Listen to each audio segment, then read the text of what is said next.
Hi guys, আজ আমরা অনেক অনেক অনেক খুশি, কারণ আমাদের ঘরে আমাদের বাড়িতে একটা ছোট্ট পুচকু সোনা বুনু এসেছে আমাদের লাকি।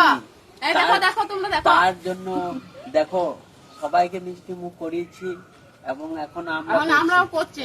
দেখো এই যে দেখতে পাচ্ছ, ঠিক আছে। আর যদি কেউ তোমরা মিষ্টি মুখ করতে যাবে এসো আমাদের বাড়িতে, সবাইকে মিষ্টি মুখ করাবো। তো বন্ধুরা, এখন আমরা মিষ্টি খাচ্ছি, তার কারণ হচ্ছে আমাদের ঘরে নাতনি আসছে। আমরা তো অলরেডি ঠাকুমা দাদু হয়ে গেছি, তো কি বলবো, আমরা তো খুব খুব খুশি। আর দেখো আমাদের পুচকু বুনুটাকে, সোনা বুনুটাকে তোমরা একটু আশীর্বাদ করো যাতে ও সুস্থ থাকে, ভালো থাকে। আর আমরা তো আশীর্বাদ অলরেডি করেই দিয়েছি, কারণ আমরা খুব খুব খুশি বুনুটাকে পেয়ে।